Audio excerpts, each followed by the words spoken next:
Well, while we're in the Carolinas, why would we not stop at the old Dunn Benson, now GALOT Motorsports Park, and check things out and kind of give you an idea on Phase 2 and say hello to my good friend Satch Gragg. Satch, how things going? Looks like it's going pretty good so far. Well, so far so good. The weather has really been not our friend this winter. A whole lot of rain, cold weather. It's got us a little behind on our construction, but we're going to try to make it up. Unseasonably cold here this year. Exactly, and unseasonably wet. Yeah. I happen to notice that, and we'll look at it a little bit, but a lot of the lights are up, some more buildings are up, your drainage is going in, and just a lot of neat things. It's starting to try to pick up pretty quick here. Yeah, everything's been wide open for the last few days. We finally got some dry weather, which has been a blessing. Hopefully it'll hold up, and we'll get this thing finished, try to get the doors kicked open sometime in April. I know when Jimmy was here before and I wasn't able to come down, Jimmy, just to give the folks an idea at home, we're actually standing in an area right here that was the old original, am I right, Dunn Benson Tower. The new tower is nearing completion. We'll show that to you soon. It's in the phase of drywall, electrical work, a lot of wiring, plumbing, and that type of thing. Tell me a little bit about that, where we're at on that. Hopefully in the next month that should be completed with everything ready to move into, and at that time we'll be able to take the electrical equipment, the timing equipment out of this old tower and move to the new one and kick the door open over there. Very cool. Taking a look at this thing now also, I'm looking at these areas through here. Now, I'm only guessing when I'm doing this. I'm looking at paved pit parking spaces. Am I right or wrong? That's correct. They should be somewhere in the neighborhood of 65 to 70 paved parking spots, and that's figuring it at 25 foot per space, which is the recommendation from PDRA. Very, very cool. In this area over here, is that also, what's that? This side here is the rental building that we have that is completed. This is a proposed building on the other side. We were going to wait, see how this one done. I think it's doing real well. We've got 9 out of the 10 already spoken for. Then we'll start construction on the other building. It's just a good place for the people to bring their car, leave their equipment here, don't have to tow it back and forth. Saves a little money, saves some time. Oh, that's right. I remember that now. That's right. You literally have rented these out. They're garage stalls for racers. That's correct. Yeah, they're 12 foot wide by 25 foot deep. Each one has its own lighting capabilities, per unit. Has each one we put an exhaust fan in the roof to help circulate some air in there. Yeah, that's way cool. So I'll take kind of a jump from there. We'll get into the bleacher areas here. You got an angled section opposite side of the tower, obviously, and a fair amount of bleachers on both sides of the racetrack. And this part, at least here, looks like it's likely going to go past the 660 mark. Am I right there or wrong? No, not quite. It'll get close to it, but it won't quite make the 660. We have seating capacity when we get through of 10,000 seats here at the drag strip. 10,000? Yes, yes, sir. We've got another additional 6,000 seats that are going down at the tractor pull. Really? Wow. And we're going to show you that tractor pull track in a little bit. Then just to continue on here, is this then for guests, or is this all racer parking stuff through here? That's all racer rig parking. So no real spots that I could see here, RV parking, that type of thing? We don't have any plans to make actually RV parking. We are trying to put in some electrical connections for all the racers, if they need a 110 hookup, a 30 amp, or a 50 amp. Right. We're working into putting those in, but as far as having a sewer drop, we don't have at each site, but we are going to put in a drop site down at the lower end if somebody needs to dump their sewer. Very cool. So another part of this thing that a lot of folks don't know has nothing to do with the drag strip, but anyone who knows Mr. Wells and what really got GALOT going was truck and tractor pulling, and that's what's going to be happening right here. Yeah, that's something new for the area. The former owner here used to have a mud bog type racetrack down there. we've cleaned all that out, put in clay for the tractor pull. Did one lane last year, had an NTPA pull here last year, and it was phenomenal, the turnout we had. And with the amount of tractors we had coming, and we know it's going to be bigger this year because it's a full-blown Grand National pull, we went ahead and put in a second track beside the other one, so while we're pulling one, we can be grooming one to speed the show up quite a bit. Yeah, we do a lot of those things, and I do some voiceover on a number of them, and that's become pretty much a common thing. Get the track ready on one side while you got another driver pull on the other side. So when you go to a lot of racetracks, one of the things that you look for is length. Look how good the starting line is. Look what the track surface looks like. But also, one of the things anymore that you look for is the width of a racetrack. And Satch, I got to say, this thing looks pretty wide, much more than the norm. Well, it's 60 foot wide total. It's 30 foot in each lane. We built it to national event specs.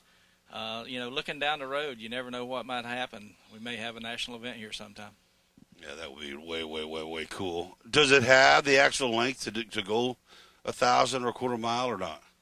We've got plenty of length for eighth mile, 1,000 foot, but we don't have enough length for the shutdown area for the quarter mile. Trying to acquire that property to extend it, but haven't had any success with that yet. Haven't gotten it done so well. Remember the days when we ran, where was it, San Antonio, Texas, when we were doing that? Remember that old fellow down there? Yeah, the guy with the shotgun. Yeah. If you ran over on his property, he didn't want to give you your car back. No, he wanted to take a shotgun. That's a true story. But, man, you can sure tell by looking that you have done everything here world class. And also now that we take a look at the lighting, it looks like the high-dollar Musco lighting there on the left side of the track pretty much is in position, a lot of it on the right as well. Yeah, they're in the process of getting the pole stood up, try to get the electrical hook to it.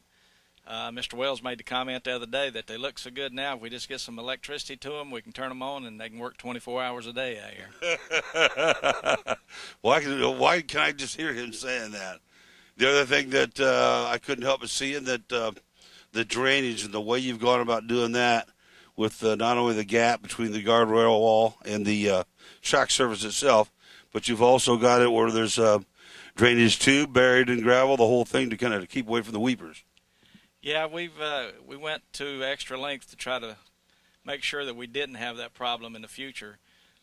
We wanted to make sure it's a good, safe racetrack for one thing, but if you can combat that and fix it to begin with, then you don't have that problem down the road. Yeah, absolutely. Well, I tell you what, this thing is going to be so nice. Just sitting out here this morning we lost that hour this morning, didn't we?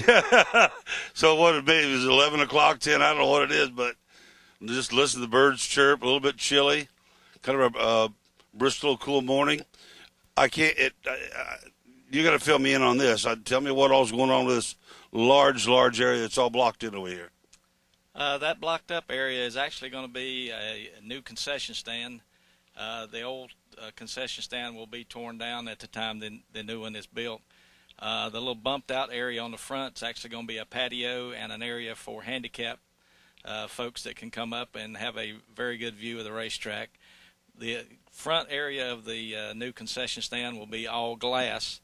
There will not be anywhere on this racetrack that you don't have a good view of this racetrack, as it's going on. Oh, that is so cool. Take away the fact that we're going to come here with a PDRA. By the way, we are extremely excited about being part of it. And not only that, what GALOT Motorsports does for the PDRA with all your race cars and all the families are involved from GALOT Motorsports team. But what are the other featured events you're going to try to do here? Is there anything on the schedule yet? Yeah, we have an IHRA divisional, a Pro-Am race coming in June. We've got several other races that are planned. We've got some high-dollar bracket races scheduled. So it's going to be an exciting year. We're trying to fill in the spots right now. The weather has got us in a question as to when we're going to open, so it's hard to plan a schedule when you don't know when you're going to actually get on the track to race. So let's go check out the tower. And as we take a look at this thing, what's this part of the area we're in right now? Is this race control? Or? Yeah, where we're standing right now actually is race control. In fact, you're standing about where the computer operator will be positioned when we get into racing. Really? Yeah. Announcing deck probably down in that area. Yeah, the announcers will be right behind me in this sort of little corner. You know, we got to keep an eye on the announcers. You know how they are. You got to keep an eye on them. Jimmy, if you don't mind, I'm going to go this way. We got our tile installers in the house today on a Sunday. So they're busting their bunkies. Now this is going to, what will this room be right here then? This is the media area? Is that what I'm thinking? Yeah, this is media area, press. Hopefully we got a lot of press that comes out and wants to cover our races, so we get a lot of good ink out there. Absolutely. And then looking down, that's Jimmy Biggs right there. All right. Looking down that way, what do you got going on down there? Looks like a couple pretty nice looking suites. Yeah, we got two suites. I call them the speed suites. Neither one of them have been named yet, so that's still out there. If somebody wants to get their name on a suite up here, that's possible. That's some good stuff to have, too. I mean, I don't care what anybody says. If you talk to anybody, throw their name on a building, whether it's a football stadium or whatever the case might be. I do want to tell you one thing. You said that there wasn't a bad place to be able to see anything, and you're totally right, man. It is very, very, very well. Everything's well to be seen through here. It's awesome, man. Yeah, we tried to think about what would make it nice for the fans, their experience here. We wanted to make it comfortable and enjoyable. So, you know, anytime you enjoy someplace, you want to come back to it. So that's our main objective, to make it safe, make it enjoyable. Yeah, I asked you a question when you got into the starting of this thing, and you know, you're in the planning phases and that type of deal. Is it the type of deal where you really bring in a high-dollar engineering firm to make most of the decisions, or is it something you guys did on your own? This was fly by the seat of your pants. Really? Every bit of it. We made it up as we went.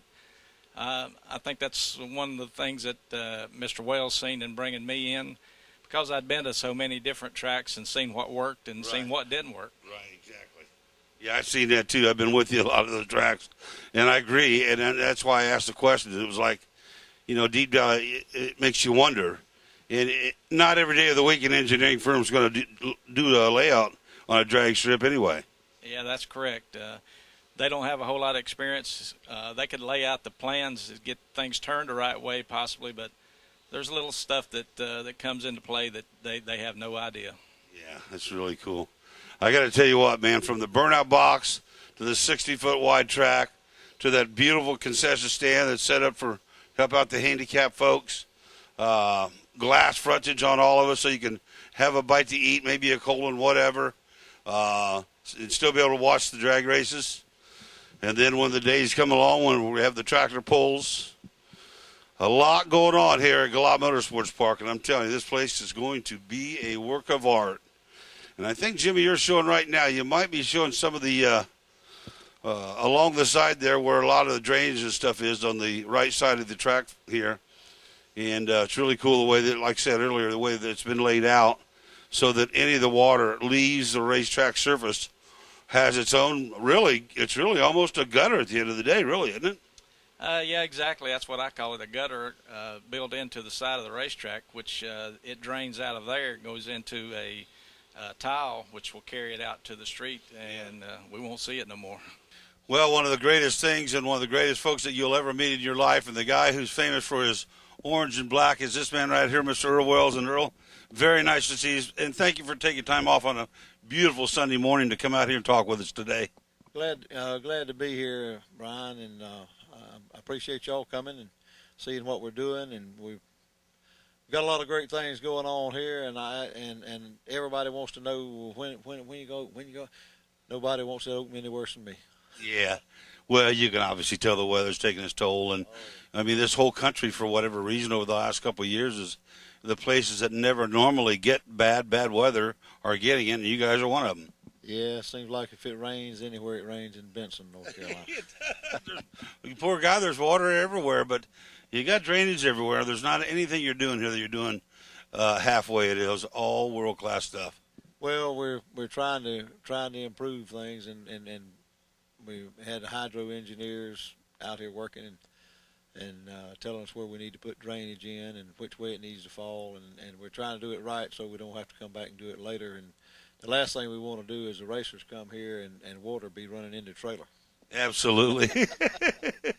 You know, I know part of your background and history is in tractor pulling. What got you into the drag racing side of things? Accident, I think. What was that? An accident, I think. An accident? Well, you got a great team. I know that. You got several great race car drivers and team members, world champion, and that kind of thing. You know. Yeah, there's a great group of guys. They know what they're doing. They know what it takes to win a race, and they've already won first class in two divisions this year. Absolutely. So now all they got to do is keep it up. You know, when you set the standard high to start with, Yep. You got your work cut out for you the rest of the year, and they can do it. Oh, and I'm sure they will. No question. You're bringing on yet another car, and then potentially maybe another car, and on down the road. But to go back to the racing facility itself, not to jump around as much as I am, I take a look at the new concession stand, and we talked a little bit earlier off camera about this going to be one of the most fan-friendly tracks in the country.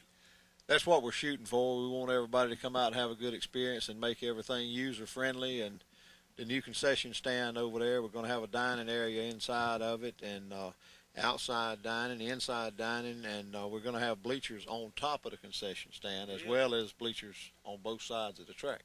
And even a nice area there, as I recall, for the handicapped folks. Yes, we're going to have a handicapped area where we want everybody to be comfortable and feel like they're welcome, and try to accommodate them best we can. When we take a look around, and Jimmy has taken a long time doing what we call B-roll, going around taking pictures and stuff, and I see all the bleachers, and there's a lot of bleachers over there. 10,000 seats is a lot. Well, right now we're somewhere around here. There's 16+ thousand seats. Really? Yet to be put up, but they have got the foundations in for the first phase of the bleachers going in over here down from the tower. We're going to have 6,000 seats down at the tractor pull area. Right. And speaking of tractor pull, we are having a Grand National event, running 2 tracks, running 2 sleds simultaneously, back to back, and to speed things up, make the show go quicker. People when they go to a tractor pull, about 3.5 hours is a good time frame. Right. Because once you get tired, you tend to leave. Yeah, I'm with you. Well, we tried to almost do that in drag racing for years and years and years, and since you don't know the variables, all down or an instant or whatever, it's very, very hard to do. But by doing the double track thing, you can get your timing down a little bit better. Yeah, that's true. And unlike drag racing, tractor pulling, you don't get the qualifying rounds, and you don't get the test and tune and stuff like that. You bring your tractor to an event and hope you got it right. You got one shot at it. One shot, and that's it, unless you happen to be you make the full pull or whatever you get to pull off. Yeah, if you make a full pull and they have a pull off, then you get to come back if you're in the top 3 past 320, and or everybody past 320 comes back the way the rules are now. And if you only got one past 320 and everybody else is under 300, well, guess who wins? That's it. I tell you what, man, I don't want to be short and brief. I hate to keep you very long, but we can't say on behalf of PDRA, we are so much looking forward to coming here. And I know it's going to be a palace. It looks a little bit rough here, but that's a big construction project going on here with a lot of acreage and a lot of dirt to move, a lot of sewer lines and water lines and that type of thing. So we say thank you, and we're looking forward to being here with you again. Well, thank you very much for coming, and I hope in just a few weeks, you'll be able to come back and see a remarkable difference in what you saw today. So do I. Mr. Earl Wells, the owner, the president, CEO of the GALOT Motorsports Park and the GALOT Motorsports Racing teams, not only tractor pulls, but many, many drag cars as well. A gentleman, great gentleman, beautiful wife, great racing team, and, of course, my man, Satch Gragg, in charge over here. He's got to put together. He's got all the right people in all the right places getting the job done. You're watching PDRA TV.